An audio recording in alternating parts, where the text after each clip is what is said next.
Chapter 15, Cinco de Mayo. At sunrise, I was in the kitchen toasting a waffle. The dog race was just a few hours away. After that, I had to play my guitar for thousands of strangers. I wondered if my dad ever got scared playing for a big crowd. Bella barked to warn me of an intruder at the side door. Marty was right behind her. Woof, woof, woof, woof, woof. Oink, oink, oink, oink, oink. Pal let herself in, humming. She stole my waffle and covered it with Hershey syrup. I can't wait to get up there in front of all those people, she said. We better get in one last practice run. Get your guitar then. I mean for Marty. I'd laid out a mock-up of the race course with bales and zigzag trails marked off with rolls of police line, do not cross tape Mr. Lee had donated to the cause. Marty hurdled and climbed and wove through the obstacles in record time until he got to the last hitch, the slide. It was from a swing set I found in a dumpster near one of John Mason's construction sites. Marty climbed the straw bale steps to the top of the slide, and then, like always, he sat and stared out at the mountains. When the time comes, he'll do it, Pal said. Marty, come on, boy, I said. He wouldn't budge. The ride spun and whirled all across the 5-acre lot behind the Juliet water tower. Double and Mr. Lee came with Pal and me as we walked Marty up to the entry table. I had Marty on a leash, and people were snickering. And how can I help you, son? The man at the registration desk said. Name's Lorenzo Ventura, and I'm racing Marty. The man checked me off his list. Where's the dog, then? Well, sir, this is Marty. The pig? Yup, I said. Yes, sir, Double said, putting his hand on my shoulder and standing as tall as he could. The man leaned back and scratched his beard. I don't know as we ever had a pig in the dog race, he said. Is there any rule against it? Pal asked, dagger-eyed. Well, I don't believe so, the man said. Tell you what, we had a pet coyote run once. Well, there you go, then, said Mr. Lee. We made him wear a muzzle just in case, the man said. Well, Marty's more likely to lick than to bite, I said. Marty did a play bow, and then he nudged the man's hand with his snout. He wants you to pet him, I said. The man did, and Marty rolled over like a dog for a belly scratch. The man smiled. I think we might just have the makings for a fun race here. I don't see any harm in letting him run. You know it's 500 smackaroos to enter, right? Plus a $100 no-aggression deposit. I trust you when you say he's no attack dog type of pig, but if he so much as nips another contestant, you forfeit that $100, right? I knew about the no-aggression rule. I wouldn't have let Marty race otherwise. You take cash? I asked. Depends on if it's real or not. He rubbed the bills between his fingers. That'll do nicely. Bring Marty to the chute over there. We'll be getting started shortly. Chapter 16, The Long Slide Down. The course was on a football field. So many people crowded the fence I couldn't see daylight between them. I waited with Marty in the chute and checked the other dogs. The dogs, I mean, not the other dogs. It occurred to me that nasty old Mason might enter Keith for the amusement of terrifying the crowd with a bloodbath. This bunch of pups was all tail waggers, about 30 dogs total. Some had been entered for a joke. How's a stub-legged dachshund going to outrun a Great Dane? The laughing was louder than the cheering. Then I realized everybody was laughing at Marty. I kneeled at his side and whispered, No matter what happens, boy, I am so proud of you. He licked me upside my face. The bell rang and the gates opened. Those dogs left Marty in the dust. People wolf-howled and jeered at him, but he kept to his business. He ran as hard as he could for the first bridge, where 2 dogs stopped to sniff each other's butt. Another stopped to lap a puddle of water. Marty trotted past them, over the bridge, into the funnel tube, which scared away another dog. I huffed and puffed to keep pace along Marty as he approached the traffic cones. The officials disqualified 3 more dogs there. One skipped the cones entirely.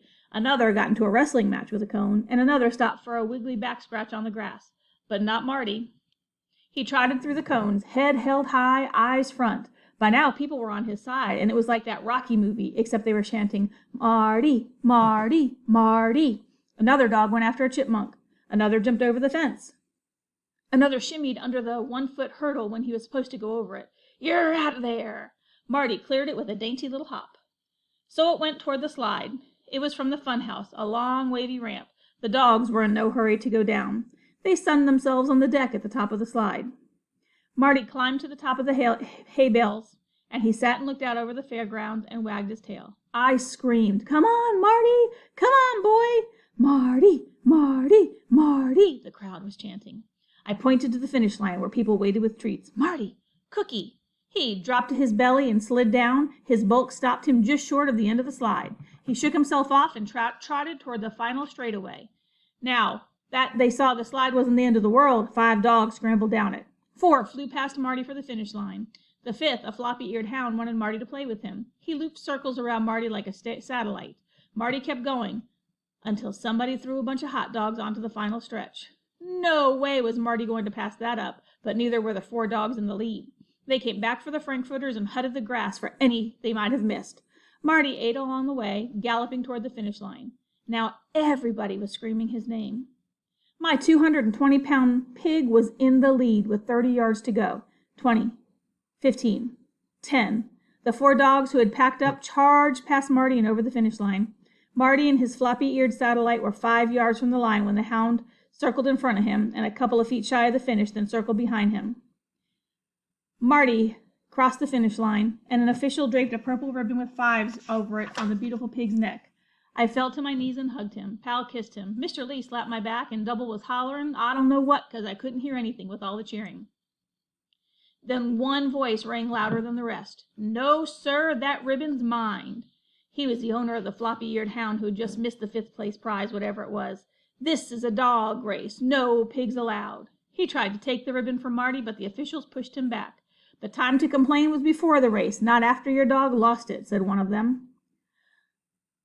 If I had a rifle, I'd drop that pig, the man said. We're having a fun time here, the head official said. Let's all be happy about the money we raised for the hospital, Taylor. Mr. Taylor. I knew he looked familiar. The Taylor's mailbox was less than 2 miles down the road from Maple Clutch, but the old man was such a hermit I hadn't seen him in years. I knew his sons, though, sort of. The Taylor brothers were a lot older than I was, but I'd seen them hanging out in front of the liquor store catcalling at the women who passed by. You stole my prize, boy, Mr. Taylor said. Let's go, son, Double said. Renzo, Chip-Tooth, Loretta Frietta's just about tackled me. Thank you, she said. If a pig can race in a dog race, anything's possible. I'm totally going out for volleyball again. They turned me down 3 times already, but the saying goes, 4th time's a charm. I think the saying is actually 3rd time's a charm, but instead I said, Hey, Retta, you'll make it this time. I have a good feeling. I did too. The mayor called me to the stage and gave me the prize Marty won, a widescreen TV. That one goes for $419.99 at the wall, Double said. They'll let me return it, no receipt, take it down 10% for restock, add the tax back in, you're walking out of there with $400 cash money in your pocket. We only lost $100, Pal said. Yes, I said. Her dad hugged us, and Double hugged some lady he didn't know, and everybody was hugging everybody. Juliet was a Rust Belt-like town, like Cushuck's Falls, and people were struggling, but not today. Today they had hope. Out of 30-some contenders in the dog race, he came in 5th. And he wasn't even a dog. More than that, he was the first one brave enough to slide down that slide. He was looking up at me, and his eyes caught in the light, and they were golden brown. You did great, boy, I said. You are great. Marty, Marty, Marty. Mr. Taylor was giving me some mean eyes, and then he turned them on Marty. The clock tower rang 3 times. The public address system cackled. Folks, make your way to the music stage. We're opening up the mic this afternoon with a special invitation to newcomers. Chapter 17. Pig Boy. If the crowd liked an act, they clapped along. If they didn't, they catcalled. You would never know that Pal had to sing in front of 1,000 picky music fans in a couple of minutes. She whistled and hooted and cheered the other musicians. I wanted to run away. The stage manager came for us. A drum roll started up. It was blood in my ears. I couldn't remember the chords I had to play, the lyrics, the song, anything. The MC rang a cowbell. Please welcome Paloma Lee and Lorenzo Ventura, Pal whispered in his ear. He nodded. I meant to say, the one, the only Miss Paloma Lee and Lorenzo V. Somebody yelled, Hey, that's Pig Boy. His buddies chanted, Pig Boy, and the audience shot back with Marty, Marty. Marty was right up front with Double and Mr. Lee. He stared into me, tail a-whirl. I wished Mom were here to see the crowd calling his name. Saturdays she taught English as a new language in the church basement. Truth told, I never asked her to come watch me play anymore, not after I overheard her tell Double that with the guitar I looked and sounded way too much like my dad. Pal winked at me. Wrens, we're soul surfers, right? A soul surfer didn't care if he lost a competition or if he won it. He surfed for the joy in it, to feel the spirit of the wave rising in his heart. My legs shook as I strummed. Pal stepped up to the mic and said, This one's for, well, you know who you are. Even if you're not here, you're here. And she touched her heart, and she sang. I used to walk alone, empty with the wind. Hard to hold the sun, needing to begin. The moon was my company, my true nighttime friend, nights providing comfort, nights without an end. And I love you. I love you. Night becomes the day comes like the tide, washing all adrift, casting all aside. Then you come to me, why I dare not ask, holding out a sunbeam, a chance to know my past. Everyone was stock still except Pal. She swayed as she sang with her eyes closed and the sun on her face. Now my days and night times both will be the same. I'll spend them all with you, calling out, I love you. I love you. You've heard it said the crowd erupted into applause? No, it was more like they suddenly remembered they were alive and they screamed to tell the world they were here. And then it happened. Something that would happen a lot when Pal sang in fairs and halls and stadiums that would come after this one. I was sure of it. They called out to us, again, encore, again, again, again. We were barely off stage when Loretta Friedas rushed us. Pal, you guys need a fan club. I know, sighed Pal. Richie Calvo jumped on my back. My boy Renzo, my boy. A woman pushed towards us. She was from the city for sure, in her slacks and high heels. Lorenza, Paloma, Miss Paloma, I'm Cassie Lorraine from the Pittsburgh Jamboree. I said. Pal said. The Jamboree was the biggest Friday Night Live amateur broadcast in the world, or at least in southwestern Pennsylvania. Are your parents here, Miss Lorraine said. You need to be on the show.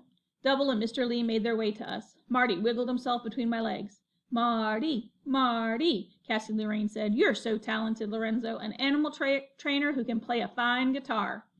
I was daring to believe it was real after all, the dream. California, Hollywood, Malibu, the Pacific.